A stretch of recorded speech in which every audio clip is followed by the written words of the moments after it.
The email arrived in the middle of the night, a sharp jolt that ripped Alex from sleep. The subject line glared at him, merciless and absolute. "We've decided you're nitrogen monoxide longer part of this family. Don't show up to any..." He froze, staring at the screen, every muscle in his body rigid. His hands hovered over the keyboard, unsure whether to respond, delete, or scream. But the words themselves felt like a trap, final, cold, and unforgiving. No explanation, no reasoning, nothing. Just an unspoken sentence of exile. Alex sank into his chair, trying to make sense of the betrayal. It wasn't just the words. It was the fact that his mother had written them. The person who had been the center of his life. The person who had shaped his world, had chosen to cast him aside through a cold, impersonal email. He pressed his forehead to his hands and let the silence press in, the weight of abandonment almost crushing. How had it come to this? How could someone so close, someone he trusted, decide he didn't belong without so much as a conversation? The weeks leading to this moment replayed in his mind like a distorted film. It had begun with a mistake, a financial error in a family business. Something small, something fixable. Alex had confronted it head-on, trying to explain, to protect, to mend. But instead of understanding or discussion, he had been met with whispers, sidelong glances, and quiet decisions made without him. He had sensed a growing tension, subtle at first, then sharper, heavier, impossible to ignore. Every ignored question, every closed-door meeting, every false smile had been a warning, one he hadn't fully understood until now. His chest tightened as he thought of his sister, who had always seemed charming, confident, untouchable. Lately, her smiles had carried an edge, a smirk that Alex now recognized as calculated. She had been complicit in the silent campaign against him, participating in conversations he wasn't privy to, sharing decisions behind his back. And then, there was his father, quiet but present, his silence more damning than any words. And his mother, she had orchestrated the final blow, the email that severed the ties that had once felt unbreakable. Anger surged first, immediate and fiery. His first instinct was to react, to respond with sharp words, accusations, and fury. But as the initial heat passed, a colder, more precise feeling took root. A desire for control, for response, for a kind of reckoning. He realized that any rash action would only satisfy their expectations. They had cast him out to provoke him, to hurt him, to elicit an emotional reaction. Alex would not give them that satisfaction. Not yet. Sleep became impossible. Nights stretched long and hollow, filled with the looping memories of past family gatherings. Every laugh at the dinner table, every shared story, every quiet gesture now seemed tainted, laced with hidden meaning. He replayed conversations, wondering where he had gone wrong, what he had missed, what they had planned behind his back. The betrayal was methodical, deliberate. It wasn't a heat-of-the-moment decision. It was a calculated act designed to hurt, to push him away completely. By the second day, Alex's anger had evolved into focus. He could no longer ignore the email, but he refused to act impulsively. He needed a plan, a way to respond that gave him control without destroying himself. Revenge wasn't just about retaliation. It was about reclaiming his life, his agency, his power. The challenge was knowing where to begin. Every minor detail, every overlooked behavior, every hidden conversation now mattered. He started to take mental notes, observing patterns, cataloging interactions, looking for weaknesses, openings, or subtle signs of guilt. Walking through the city, the world itself seemed altered. The streets felt sharper, more angular, almost like a reflection of the tension he carried inside. People moved past him without noticing, strangers with no part in his private storm. And yet, everything reminded him of what he had lost. A motherly figure helping a stranger in the park brought tears to his eyes. A sibling laughing with another reminded him of the family gatherings he would no longer attend. The world had not stopped, but he felt as though he had been cut out of it. Despite the turmoil, there was clarity forming in his mind. He realized that revenge was not just an external action. It was internal as well. It was the decision to refuse to let the betrayal define him, to transform pain into purpose, to channel anger into calculated thought rather than destruction. He began to plan not with malice alone, but with precision, considering every step, every possible outcome. He would make sure that any action he took had meaning, that it was about power and consequence, rather than mere emotion. By the end of the first week, Alex had shifted from shock and disbelief to strategic thought. He started small, gathering information, observing, noting every inconsistency, every detail that could later be used. But more importantly, he began to observe himself. How did the betrayal affect him? How did it shape his desires, his impulses, his fears? He understood that revenge would change him if he allowed it, that it could consume him entirely if not handled carefully. He needed to retain his own morality, his own sense of who he was. The cold nights and long days of reflection hardened his resolve.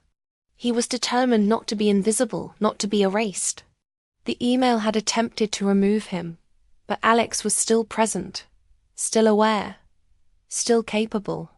Every memory of laughter, every lesson learned from family interactions, every personal strength he had cultivated over the years became ammunition, not for destruction, but for empowerment. He had been wronged, yes, but he was not powerless. By the end of the second week, he had a routine. He would wake, review the notes he had taken, plan small steps of influence, and think through each action with care. He avoided his family completely, cutting off contact, refusing to be baited. He needed time, patience, and perspective. Every move was measured. Every thought was intentional. The betrayal had not just pushed him out, it had awakened something in him. A drive, a focus, a desire to reclaim what had been stolen, even if that reclamation wasn't immediate or obvious. In the quiet moments, Alex allowed himself to imagine what confrontation could look like. But he didn't fantasize about destruction. He imagined power, respect, and balance restored not through chaos, but through careful, deliberate steps. He realized that in this game, emotion alone was a weakness. Rationality, observation, patience, those would be his tools. And in that realization, he found a strange comfort, a sense of direction in the chaos of betrayal. Weeks passed and the email remained, unopened yet omnipresent in his mind. Alex had changed. The anger had not disappeared, but it had been refined into something purposeful. The betrayal had left scars, but those scars were guiding him, showing him the paths he might take. Revenge was no longer just a thought. It was a plan, a mission, a shaping force for the next chapter of his life. He knew the road ahead would be difficult, filled with moral choices, temptations, and emotional battles. But for the first time, since the email arrived, Alex felt in control. He had been cast out, yes, but he was still present, aware and ready. The story was far from over. It had only begun. Days turned into weeks, and the sting of betrayal began to settle into a quiet, simmering heat. Alex had learned to sleep less and observe more. The initial shock of the email had faded, replaced by a single consuming thought: how to reclaim what had been taken from him. Not just respect, not just recognition, but control over his life. over the story that had been rewritten without his consent. He moved through his days like a shadow, quiet, patient, unseen, yet constantly calculating. He began by watching. At first, it was small things. Noticing patterns in his family's habits, the subtle rhythms of their daily lives. The way his sister handled phone calls, the glances his mother exchanged with his father, the timing of decisions and meetings. Each detail was a clue, a piece of the puzzle that could later be used. Alex realized that revenge wasn't about brute force or dramatic confrontation. It was about understanding, precision, and timing. He also watched himself. He noticed how anger flared when he saw a family photo, how bitterness crept in when a mutual friend mentioned the holidays. He had to control those feelings, turn them into strategy instead of letting them consume him. Revenge without control was destruction, and destruction would only hurt him. Slowly, he built a mental map of the people around him, their weaknesses, their fears, their patterns of behavior. Every flaw became a potential lever. Every subtle insecurity a tool. Alex began to experiment, carefully testing the waters. He planted small truths among acquaintances, truths that were harmless on the surface but hinted at cracks beneath. A missed meeting here, a quiet observation there. Nothing illegal, nothing reckless, just nudges designed to make them notice his absence, to feel the subtle consequences of their choice to exile him. The thrill of seeing a slight ripple of unease in their world was intoxicating, yet he felt no joy. Satisfaction wasn't the goal. Observation was. Learning was. Planning was. The moral conflict was constant. Every time he considered a bolder move, a sharper word, or a public exposure, a voice in his head reminded him of the risks. Revenge could consume him, turn him into the very person he despised in them. Could he truly harm them without losing himself?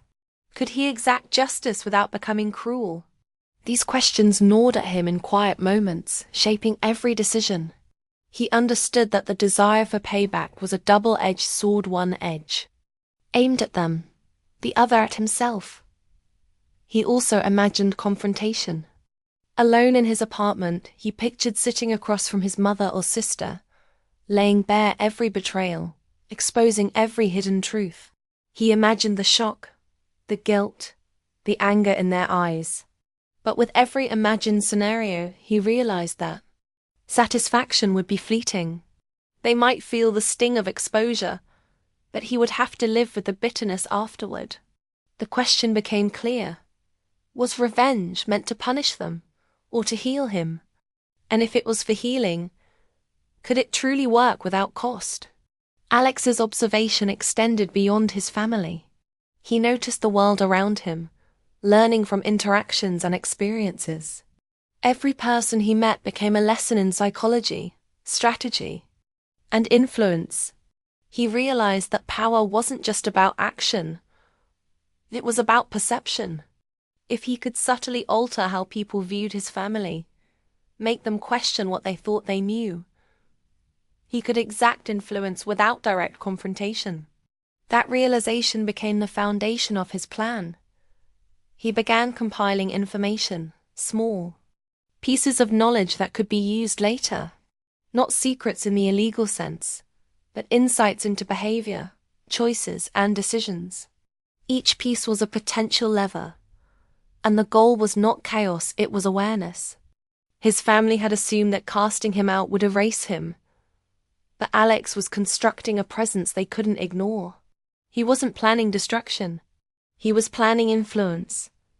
Yet the internal struggle never ceased. Anger simmered just below the surface, ready to flare at any provocation.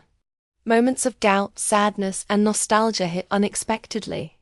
He remembered his sister's laughter, his mother's advice, the quiet moments of affection he had once taken for granted. These memories were painful but necessary. grounding him, reminding him of the humanity on both sides. Revenge was complicated, and he knew that true strategy required empathy as much as cunning. To distract himself from the intensity of his thoughts, Alex focused on building his own life. He pursued small victories in his work, strengthening his skills, expanding his network, and gaining independence. Each success reminded him that his value was not defined by their acceptance. He discovered a strange satisfaction in self-reliance, in proving to himself that he could thrive even while exiled. Revenge was not only external, it was also the reclamation of personal power and identity. As weeks passed, he began to test the edges of his influence. A casual comment here, a well-timed insight there, and he watched subtle shifts in behavior. People began to notice his absence, to question decisions, to wonder why he was no longer present. He didn't need to act overtly. The ripples were enough. The power of observation, patience, and precision became clear. He could effect change without ever confronting them directly. But temptation remained. Each day brought the opportunity to escalate, to take a sharper step, to expose truths that could cause pain. The moral weight of those choices pressed heavily on him. He realized that revenge was not a single act but a series of decisions, each with consequences that could spiral beyond control. The challenge was constant. Act and risk losing himself, or wait and risk losing the opportunity. Patience became both weapon and test. He also wrestled with the question of justification. Did their betrayal excuse his desire for retribution? Did being wronged entitle him to punish? The more he pondered, the more he understood the complexity of human motivation. His family had reasons flawed, selfish, perhaps misguided, but reasons nonetheless. And understanding those reasons didn't excuse them, but it provided clarity. Revenge, he realized, was not about moral righteousness. It was about achieving balance while maintaining integrity. Every night, Alex reviewed the mental map he had constructed. Every weakness, every pattern, every subtle insecurity became a node in a larger strategy. He imagined potential moves, responses, and counter-responses. It was a game of patience and intelligence, not brute force. He wasn't seeking to destroy them. He was seeking to ensure that their choice to exile him was not without consequence, that his absence was felt, and that his presence, even at a distance, remained a factor in their lives. By the end of the second part of his journey, Alex had transformed. The anger that had once consumed him had become focus. The sting of betrayal had been refined into strategy. He had gained control over his emotions, developed insight into human behavior, and built the foundation for a plan that balanced patience, influence, and moral awareness. He was ready, not to strike immediately, but to act with precision when the moment demanded. The hunger for revenge was no longer raw and impulsive. It had evolved into a calculated drive, a commitment to reclaiming agency without losing himself. Alex understood now that the real power lay not in inflicting pain, but in maintaining control, awareness, and self-respect. The path ahead was uncertain, filled with moral choices, emotional turbulence, and strategic decisions. But for the first time since the email, Alex felt a quiet confidence.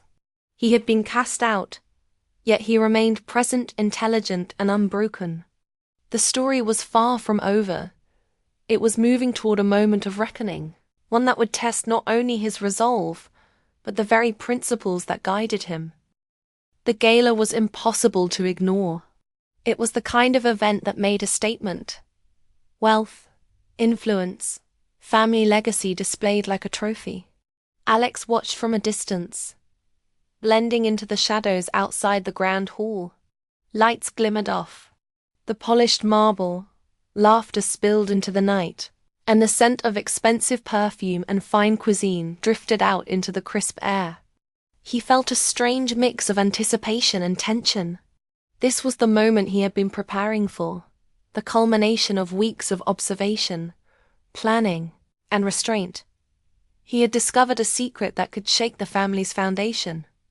A detail, carefully hidden, small enough to seem insignificant, yet powerful enough to undermine their control. He held the knowledge like a loaded weapon, one click away from release. Every instinct in him screamed to act, to hit send, to expose them. In front of everyone, to let them feel the consequences of their betrayal. But alongside the rush of opportunity was the counterweight of morality. He had spent weeks training himself, learning to balance revenge with restraint. Acting now could satisfy his anger, but at what cost? As he stepped closer, the buzz of the buzz. Gala washed over him. He could see his mother greeting colleagues with warmth that felt hollow, his sister laughing at a joke, unaware of the storm brewing outside the hall. And yet, Alex knew the power of his silence. They believed they had erased him. They believed his influence had ended. But the truth in his hands reminded him that he was still present, still capable, and still relevant. Every step toward action felt electric, like walking along a tightrope over a dark chasm. The weight of the decision pressed down on him. Part of him wanted the satisfaction, the rush of revenge fulfilled, the thrill of seeing their faces when the hidden truth was revealed. But another part, the part that had grown through observation, patience, and self-reflection, warned him of the dangers. Revenge could satisfy briefly, but it could never erase the sting of betrayal. It could destroy them. Yes, but it could also consume him, leaving him hollow and bitter. Alex leaned against the cold stone of a nearby pillar and considered the consequences. If he acted now, he would gain temporary triumph, a sense of justice that might fade quickly. If he walked away, he would retain control over himself, preserve his moral integrity, and prove that he was stronger than the impulse to hurt others. He felt the pull of both paths, each one a test of character, each one a reflection of the journey he had undertaken since receiving that fateful email. He thought of the weeks he had spent planning, observing, and learning. Every step had been deliberate, every action carefully considered. He had seen the weaknesses, the patterns, the subtle cracks in their world. But he had also seen himself, how anger could cloud judgment, how vengeance could erode the very qualities that made him strong. The decision now was not only about them, it was about him. Could he rise above, or would he fall into the trap of becoming the person he despised? The crowd inside the hall was oblivious. Glasses clinked, music swelled, laughter echoed. To everyone there, the evening was perfect. To Alex, it was the stage for a confrontation he might never perform. He considered sending an anonymous message, revealing the truth in a way that would humiliate them without direct confrontation. But even that felt hollow. He wanted something more meaningful, something that would not compromise who he had become. Minutes stretched into an eternity. Alex watched as his sister excused herself from a conversation to greet another guest. His mother paused to shake hands, smiling, projecting confidence. The image of normalcy, of power, of control, made him realize how fragile appearances could be. He had the potential to shatter it all, yet he also recognized that the real power lay not in shattering, but in choosing not to. His restraint had become his advantage. He stepped back from the edge of action. The rush of adrenaline faded slightly, replaced by a calm, clear sense of purpose. He realized that revenge could only give him temporary satisfaction. The deeper victory was in survival, in reclaiming his life, in proving that he could endure betrayal without letting it define him. By walking away, he retained agency, dignity, and the freedom to shape his own future, unshackled by anger. Alex's mind replayed the journey that had brought him here. The midnight email, the weeks of observation, the careful planning, the moral dilemmas, the temptations, and the tests of patience. Each step had been a lesson in self-control and resilience. And now, in the glow of the gala lights, he understood that the true climax was not in the act of revenge, but in the decision to rise above it. The power he held was not in knowledge alone. It was in choice.